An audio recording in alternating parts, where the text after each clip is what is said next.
Here's what to do when your iPhone volume goes down automatically. First thing, pop it out of that case. All right. It's possible you got a cheap case and it's not I did not get a cheap case. You didn't get a cheap case, but some of the cheap plastic cases, they can, they're not perfect fits and they can really jam up your buttons. I had an iPhone 4, right, in a cheap plastic case, and over time it really got the power button stuck. That happened on all of those cases because I worked at Apple during those days. Once out of the case, so here's the volume buttons. Check out those volume buttons. Make sure there's not any gunk on there. And clean it out.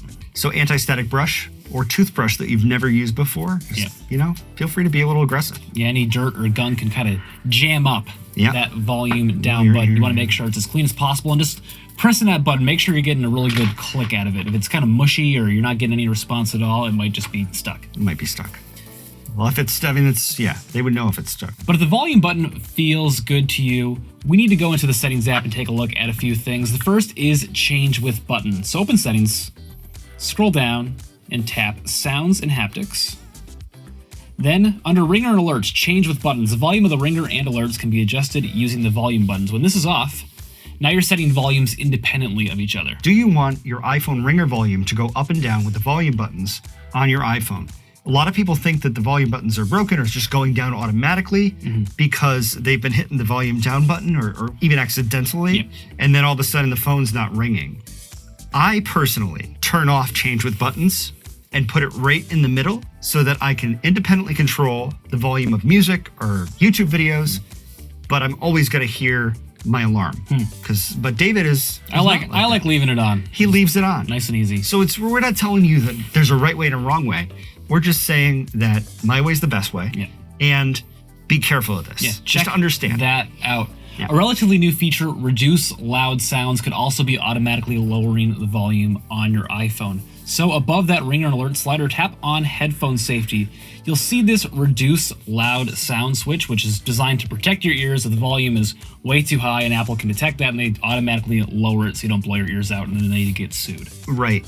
And it's bad for you. So I almost thought, let's not put this in this video because it's such a good idea to have this on to protect your hearing, especially you young kids out there, because really, it's not like you can't hear it if Reduce Loud Sounds is on. You can still hear it. So anyway, but this is not a video for children. This is a video for adults, and God knows you're old enough to make your own decisions. Yeah, so you can turn that switch off. Now, a lot of people say that this switch is grayed out for them, and there are two explanations for that. The more likely reason is that it's just disabled in your region due to your regional laws protecting your ears, and Apple can't supersede that because they don't want to get sued. Indeed. A less likely explanation is in screen time. Let's go back to the main page of the Settings app.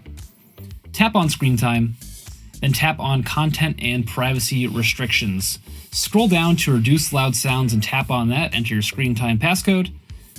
If this is set to Don't Allow, it's going to gray out that Reduce Loud Sound switch. So if Reduce Loud Sounds was on and this was set to Don't Allow, you couldn't turn it off. Indeed. It's a good setting for parents. Yes, it's unlikely, but it's possible. This is a feature that was introduced through an iOS update. If you want to keep up with those iOS updates, please subscribe to this channel. Yeah, and if you don't care about iOS and you just want to help us out, please subscribe to this channel. Yes. Next up, backup and DFU Restore Your iPhone. There could be a hardware issue with the volume button. With backing up your iPhone, iCloud is the best bet. It's the easiest. It works.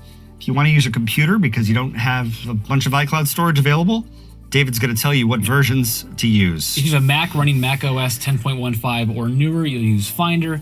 If you have a PC or a Mac running 10.14 or older, you'll use iTunes. Same is true for the DFU Restore. The DFU Restore is a bit of an intensive process. We'll link to our DFU Restore videos in the description section of this video. Yeah, we wouldn't leave you alone for that. Yeah. We'll hold your hand and walk you through the whole process. If after the DFU Restore your iPhone volume is still going down automatically, there's probably a hardware issue with the volume buttons. And unfortunately, there's not much you could do about it at home.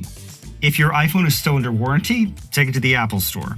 If it's not under warranty, and especially if it's an older model, you might want to go to a mom and pop shop because they might have a better solution for you. As far as I know, Apple will not replace just volume buttons because they're kind of buried in there in the phone. You gotta disassemble the whole thing. It's not an easy repair. It is a difficult repair. Maybe you just get a new phone if it's an older phone at that point. That's right. Joining is a great way to support our channel. We like everybody who watches our videos, but we like the people who are members just a little bit more. Why? because they give us money. And who doesn't like that? Yep, So, their names are flashing on the screen right now. You can join this list. that might not have been a very good pitch, but it was honest. But by clicking the join button. Thanks for watching this video. That's what to do when the volume on your iPhone goes down automatically. If it helped you fix the problem, please give this video a thumbs up and subscribe.